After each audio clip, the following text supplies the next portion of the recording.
Hello, good morning, everyone. I want to thank everyone for joining us today. This is the Rock County Public Health Department weekly COVID briefing. We have our panelists here today. My name is Jessica Turner. I am the communications specialist. We also have Katrina Harwood, health officer, Nick Zupan, epidemiologist, and Seth Longcar, administrative services supervisor. And very shortly, we should have Kelsey Cordova, public health supervisor, joining us as well. We'll go ahead and get started. We will give some updates and some COVID information, and then we will open it up to our media partners to ask questions. This is being streamed live on the Rock County Public Health Department Facebook page, and the recordings are available on our Facebook page and our YouTube channel once this is concluded. So we'll go ahead and get started. I will turn it over to Nick Zupan, epidemiologist, for some data updates. Thanks, Jessica. So in terms of our COVID activity in Rock County, we're still seeing slight increases in our COVID activity. We have to date about 15,909 residents who have tested positive for the virus. And this is an increase of about 270 additional new cases since last week. So we're averaging just under 40 new cases per day over the last week. So ongoing kind of small incremental increases in COVID activity as we move along here. Right now, we're looking at 450 active cases in the community. And there have been 169 deaths due to COVID. This is one additional death since last week, Wednesday. In terms of our hospitalized patient numbers, we're seeing a more prominent increase in hospitalized patients. So right now, the most recent count we have is 28 patients in the hospital getting care for COVID-19. So people still are severely ill for COVID-19. The virus is not going away, unfortunately. What I can report is that of those hospitalized patients, we don't have any records of any of them completing the vaccine series, so none of them are fully vaccinated against COVID-19. There are a few instances where people had received maybe one dose of the vaccine and are still severely ill. So it's very important for people to remember to get both doses of your vaccine. That has been shown to prevent severe illness. And we're kind of seeing that borne out here in people who are needing to be hospitalized for COVID infection. In terms of the vaccine numbers, we're over 65,000 residents have gotten at least the first dose of the vaccine. So this is about 40% of the total Rock County population. And over 51,000 residents have completed their vaccine series, which is about 31% of the population. So we see ongoing increases in our vaccination numbers. So with that, I'm going to turn it back over to you, Jessica. Thank you, Nick. I will now go to Katrina for some additional updates. Thank you, Jessica. We have partnered with Walgreens to provide a community clinic this Saturday, May 8th, at the Rock County Job Center, located at 1900 Center Avenue in Janesville. This clinic is for ages 18 and up, and a second dose clinic will take place on June 5th. A link for appointments is available on rockcountyshot.com. Click on Where Do I Go? Then Where are the community clinics? Walk-ins are also welcome for this clinic on May 8th at the Rock County Job Center. If you need a ride to this or any COVID-19 vaccine appointment, you can call 211. The community-based clinic at Black Hawk Technical College now has the Pfizer vaccine available for anyone aged 16 or 17, and walk-ins are now being accepted at this clinic. We are eagerly awaiting the decision on the pending Pfizer authorization for 12 to 15-year-olds. We worked with the state to make sure the Pfizer vaccine was available at the DHS community-based clinic at Black Hawk Technical College. So it can be one of the vaccine providers available to 12 to 15-year-olds. We are working with school districts and parents to determine the best ways to provide access to the vaccine for that age group. We anticipate that providers in our community that have the Pfizer vaccine will be able to provide that vaccine to 12 to 15-year-olds once it is authorized and as supplies are available. We are seeing a shift in the age of people who are testing positive for COVID-19. We are now seeing a higher percentage of younger populations testing positive. Many of our 65 and over residents are now vaccinated, and the number of positive cases in that age group has dropped. We encourage younger people to get vaccinated when they can. Even though most children are not eligible for the vaccine, we can keep them healthy by getting the vaccines ourselves. We made an announcement late last week extending our mask order until the end of June. We have also made some changes to that order. Although it is still highly recommended when social distancing cannot be maintained, mask wearing outdoors is no longer a requirement in the current order. We also made changes to reflect the CDC recommendations for people who are fully vaccinated. Changes were also made to our reopening plan. We added a 75% capacity limit for phase 3 to allow us to continue moving forward with our reopening. We will remain in phase 2 for now, but we are continuously evaluating the feasibility of moving forward. Those are my updates. I'll pass it back to Jessica. Thank you, Katrina. I am now going to pass it off to Seth for some additional information. Thank you, Jessica. So in the recent weeks, the number of patients hospitalized for COVID-19 has been increasing. During most of March, hospitalizations were low, with only 2 to 4 COVID-19 patients in the hospital between March 3rd and March 23rd. On Monday, May 3rd, there were 28 people hospitalized with COVID-19. The ages of those hospitalized are trending younger, with most of them now in the 40 to 65-year-old range. Previously, most were in the 65 plus age range. We have 3 known variants in Rock County. It is not known how much they are contributing to more younger people being hospitalized. The vaccinations have been highly effective at keeping people out of the hospital.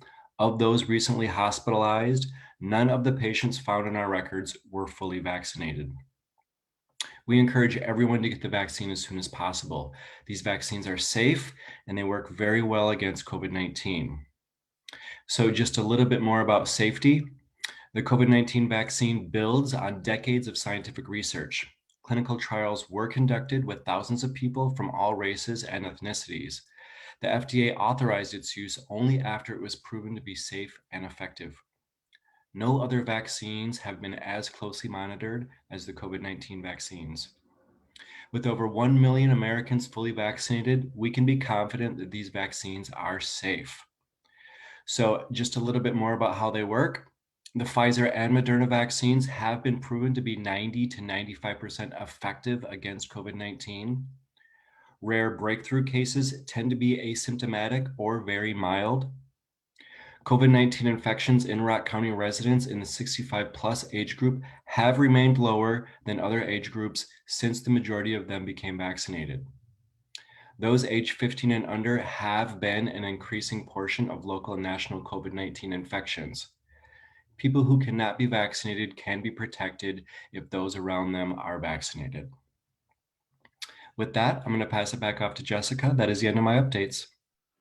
Great, thank you, Seth. So that concludes the Public Health Department updates and information. So we will now turn it over to our media partner for questions. It looks like we have Austin from the Beloit Daily News. He is our only participant today. So Austin, we'll go ahead and give you the ability to mute and unmute yourself throughout the rest of this briefing, and you can go ahead and ask us questions.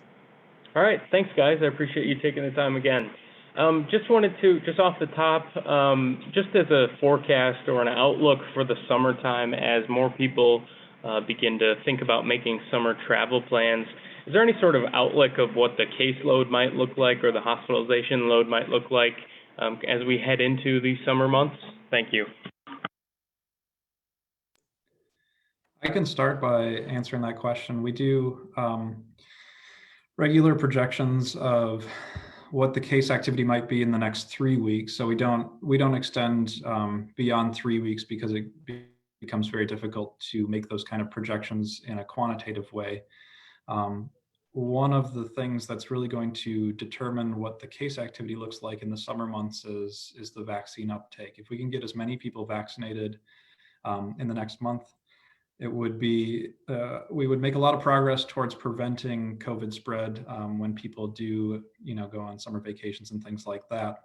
It also depends on what else is happening in the country with respect to COVID spread and variant spread. There are states that we saw kind of high spread where there may be popular spring break destinations, And I think we saw some spread as a result in Rock County from some of that travel. So I guess the bottom line is we're really pushing for people to get vaccinated and complete those vaccine series as quickly as they can, because that is going to be our best tool to prevent the spread of COVID moving forward.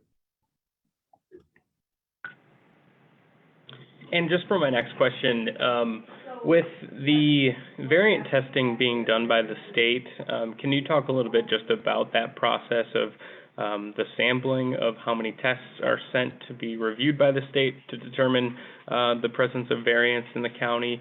Just want to get a bit more of understanding of what that process is like for the identifying of the variants in the county.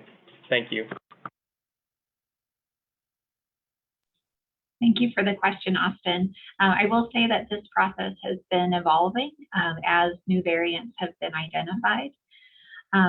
Currently, providers who identify someone who might be likely to have the variant, they do ask that that test result be sent to the state lab for sequencing. And then once that test result is sequenced, the state lab does inform us if they identify any variants within that test result. So again, it kind of happens on the back end with the test result being sent to the state lab, and the process of that is continuing to evolve. More and more of the test results are being screened for variants. At the beginning of our response, there were very few tests that were identified or being screened for variants. And my next question here is related to the hospitalizations and that kind of shift to the younger demographic. Just wanted to ask specifically, is that because there has been high vaccine uptake among people over the age of 65? And just wanted to get a sense of kind of why that shift is taking place. Thank you. Yeah, I think the shift that we're seeing can be attributed to the vaccine uptake in the population that is 65 and older right now. We have over 80% of our 65 and older population who have had at least one dose, and about 75% of those individuals have completed the vaccine series. So when you have a situation like that, there's pretty wide protection in that age group, preventing against the spread of COVID. And the vaccine has been shown to be very, very effective at preventing severe COVID infection, which are going to be those people who end up in the hospital. So what we're seeing right now is most people who are hospitalized have not received any dose of the vaccine. And so they don't have that protection against severe illness. Because the 65 and older population has pretty widespread protection, they're less prone to severe illness. There are cases in which people who are over 65 do end up in the hospital for COVID-19 infection, because not everyone in that age group is vaccinated fully. But I think the shift is kind of driven by the vaccine uptake and how it's distributed across the age groups in our population. Thanks, Nick. Just as a follow-up off of that, is just being able to see that shift, is this just another example of vaccine effectiveness, and is this just something we can expect to see as more people begin to get vaccinated? Thank you. Yeah, absolutely. I think it's a strong piece of evidence of how effective the vaccine is. I think it's great that we're seeing our 65 and older population, many of those individuals having the full vaccine. And because of the vaccine, we're not seeing as much severe illness in that population. And those who are 65 and older are at higher risk for severe illness and complications due to COVID. And so it's very promising that we're seeing in that age group a reduction in case activity and hospitalization.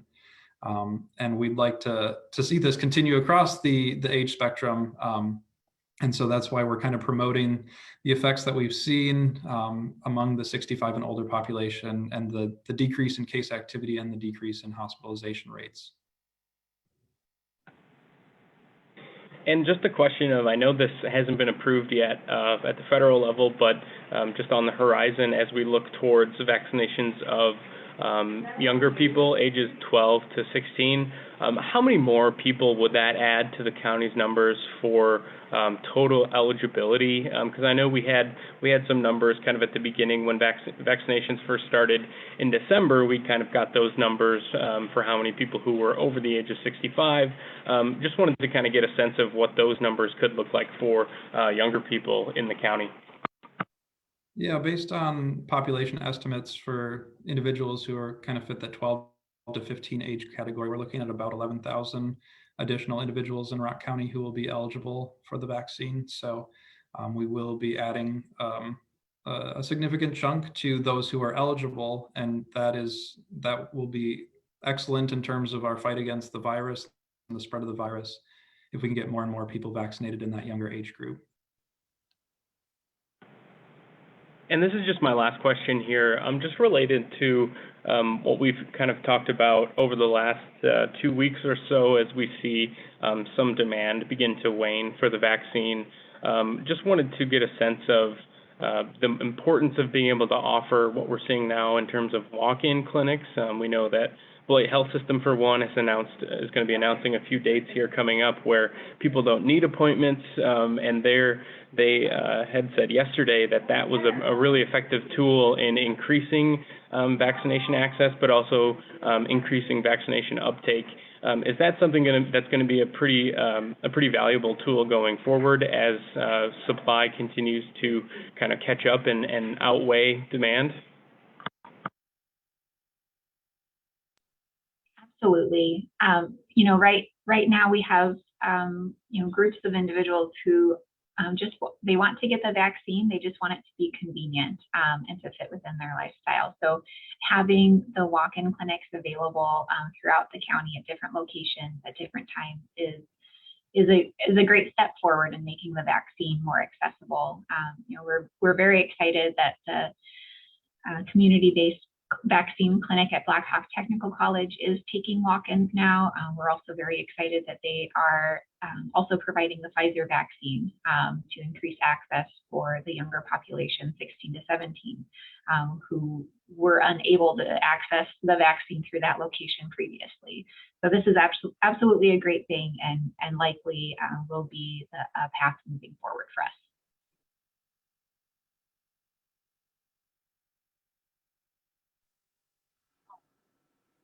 Great, thanks. And Austin, you said that was your last question, but I just wanted to make sure. Did you have any additional questions? Nope, that was my last question. I appreciate it. Thank you very much. Okay, great. Thank you, Austin. I want to thank you for participating. This will conclude our briefing for today. And I want to thank everybody who's been watching us on our Facebook live stream for this event. And just a reminder, these take place every Thursday at 11 a.m. They are live streamed on Facebook, and they're available on Facebook and YouTube afterwards. If anyone from the media is interested in participating in these briefings and having the opportunity to ask us questions live, you can send an email to media.publichealth@co.rock.wi.us, and we will send you the information on how to participate. So thank you again. We will see you all next week. Be healthy and be well.